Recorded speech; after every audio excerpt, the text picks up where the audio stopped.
dedicated circuit is required for a closed dryer to ensure safe and reliable operation. This requirement stems from several key factors related to the dryer's electrical load and safety considerations. Firstly, the primary reason for a dedicated circuit is to prevent overloading. Closed dryers, particularly those with electric heating elements, draw a substantial amount of current during operation. This high current demand can easily exceed the capacity of a general-purpose household circuit, which typically serves multiple outlets and appliances. Overloading a circuit can lead to several problems. 1. The circuit breaker may trip frequently, interrupting the dryer's operation and causing inconvenience. 2. More seriously, sustained overloading can cause the wiring in the circuit to overheat, increasing the risk of electrical fires. A dedicated circuit, on the other hand, is specifically designed to handle the dryer's current requirements without exceeding its capacity. It typically consists of a single circuit breaker in the electrical panel that is dedicated solely to the dryer outlet. This ensures that the dryer receives the necessary power without putting undue strain on the electrical system. Secondly, the National Electrical Code (NEC) mandates a dedicated circuit for dryers. The NEC is a widely adopted standard for electrical installations in the United States, and it sets forth minimum safety requirements for electrical systems. The NEC requirements for dryer circuits are found in Article 210.11. The specific requirements may vary slightly depending on local codes and amendments, but the general principle remains the same. A dedicated circuit is required to ensure safety and prevent electrical hazards. The code also stipulates the minimum wire gauge and ampacity required for the dryer circuit. These requirements are based on the dryer's rated current draw, and they are designed to ensure that the wiring can safely handle the load without overheating. Typically, dryer circuits are wired with 10.3 or 8.3 American wire gauge, or copper conductors, depending on the ampacity of the circuit breaker. Thirdly, the inclusion of a receptacle, other than that for the clothes washer, near the dryer is also a code requirement. This receptacle is intended for use with a portable handheld lamp or other small appliance. The purpose of this receptacle is to provide a convenient power source for tasks such as inspecting the dryer's interior or performing minor maintenance. However, it's important to note that this receptacle is also part of the dedicated circuit, and it should not be used to power high current appliances that could overload the circuit. The NEC specifies that the circuit serving the dryer outlet shall serve no other outlets except for the receptacle intended for the portable lamp. This restriction is in place to prevent overloading the circuit and to ensure that the dryer receives the necessary power without interference from other appliances. Furthermore, the type of receptacle required for a dryer outlet is also specified by the NEC. Dryers typically require a 30 amps or 50 amps, 240 volts receptacle, depending on the dryer's power requirements. These receptacles are designed with specific blade configurations to prevent accidental insertion of incompatible plugs. The correct receptacle must be installed to ensure safe and reliable connection for the dryer. In addition to the dedicated circuit and the correct receptacle, it's also important to ensure that the dryer is properly grounded. Grounding provides a path for fault current to flow back to the electrical panel, tripping the circuit breaker and preventing electrical shock hazards. The dryer's grounding conductor should be properly connected to the grounding system in the electrical panel. To further elaborate on the technical aspects, let's consider the electrical principles involved in a dryer circuit.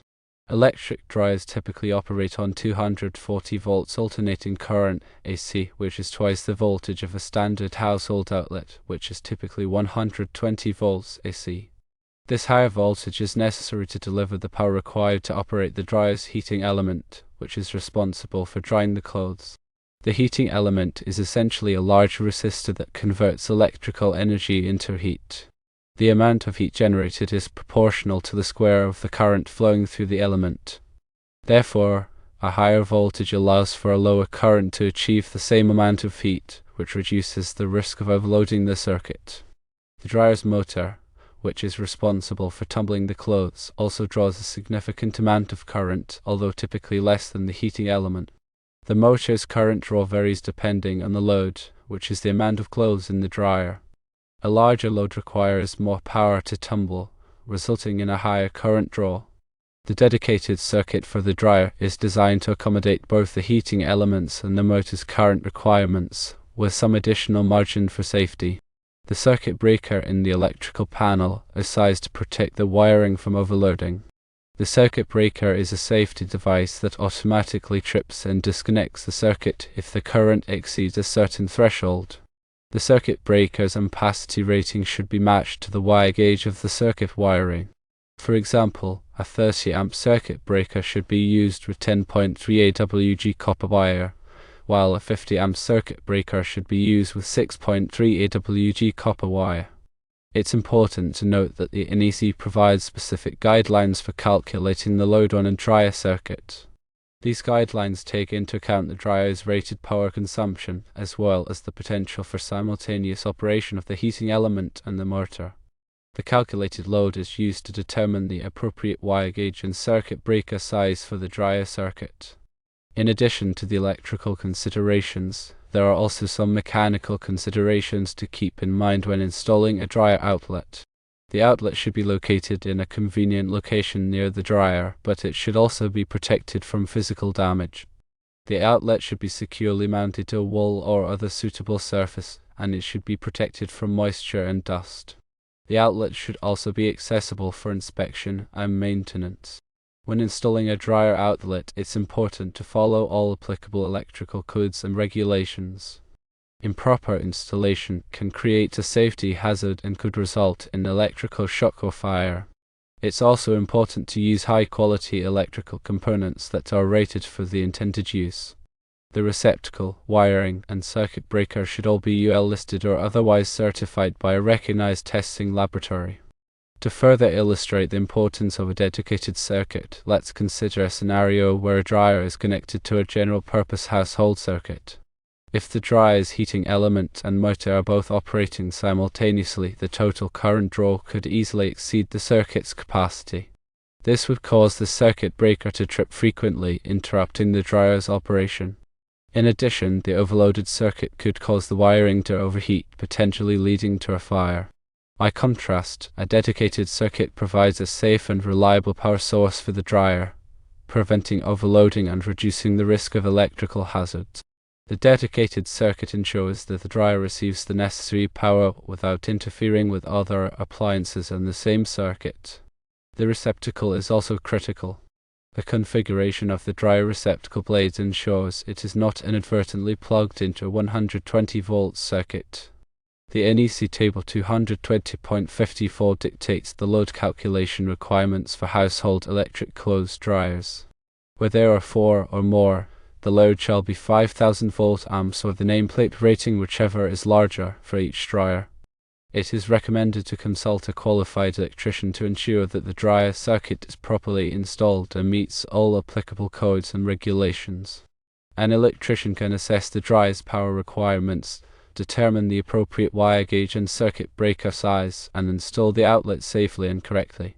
In summary, a dedicated circuit is required for a clothes dryer to ensure safe and reliable operation. The dedicated circuit prevents overloading, reduces the risk of electrical hazards, and provides the dryer with the necessary power without interference from other appliances. The NEC mandates a dedicated circuit for dryers, and it specifies the minimum wire gauge and ampacity required for the circuit. The receptacle must also be the correct type and properly grounded. Proper installation is essential to ensure safety and compliance with electrical codes. For clarity, the dedicated circuit serves the dryer's designated receptacle and a nearby receptacle used only for a portable lamp. This single exception is allowed for convenience, but the primary purpose of the dedicated circuit remains to exclusively serve the dryer's high current demand, preventing overloads and ensuring safety. The 120 volts receptacle is intended for very light use, like a work lamp, and is not intended to be used for other appliances that could add significantly to the load and risk tripping the breaker. The NEC Table 310.15, B16 and associated tables provide ampacity correction factors for ambient temperature and number of current-carrying conductors. These tables are used to adjust the allowable ampacity of conductors based on the specific installation conditions.